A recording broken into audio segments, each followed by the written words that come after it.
Pay $417 million in a trial over talcum powder cancer risks. Give me the full story. Yeah, it's interesting. The National Cancer Institute says the weight of the evidence does not support a link between the use of talcum powder and as a causation effect of ovarian cancer. American Cancer Society, all these studies suggest there is no link.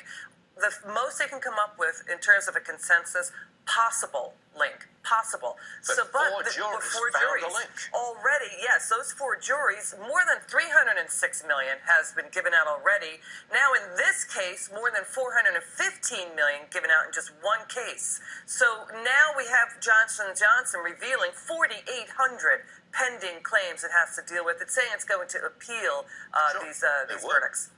And the question, not only for Johnson & Johnson, but the other consumer companies, when you have this much litigation centered around a product, how are you going to handle it? In the case of Johnson & Johnson, they have thousands and thousands of these cases piling up against them now. So investors have to look at how does it affect the stock price, and should Johnson & Johnson offer a global settlement in order to hedge any damage that might be done. So why is the stock only down 14 cents? And actually now it's down 10 cents. I don't get that. I believe it's because there's appeal. There's going to be an appeal. Well, they'll stretch it out over a very long there's a lot of confidence that the appeal will But if it goes against them in the long run, you've got a huge problem. Sure. Okay, Blue Apron. Look at that stock. It's down again.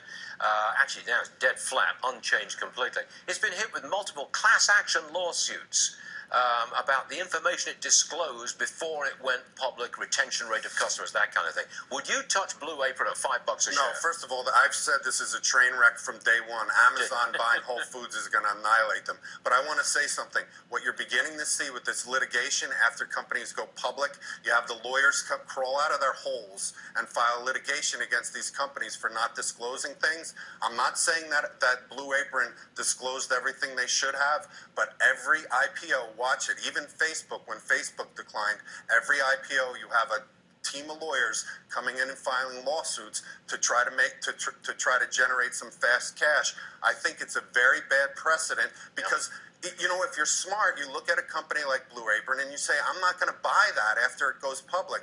And you're not going to have this buyer's remorse and hire a lawyer because you lost money. Imagine if Uber went public. Right. What would the lawyers do after it's gone public? Oh, boy. I mean, you take them to the cleaners. Exactly. Right. So that's a good argument for not going public. Yeah.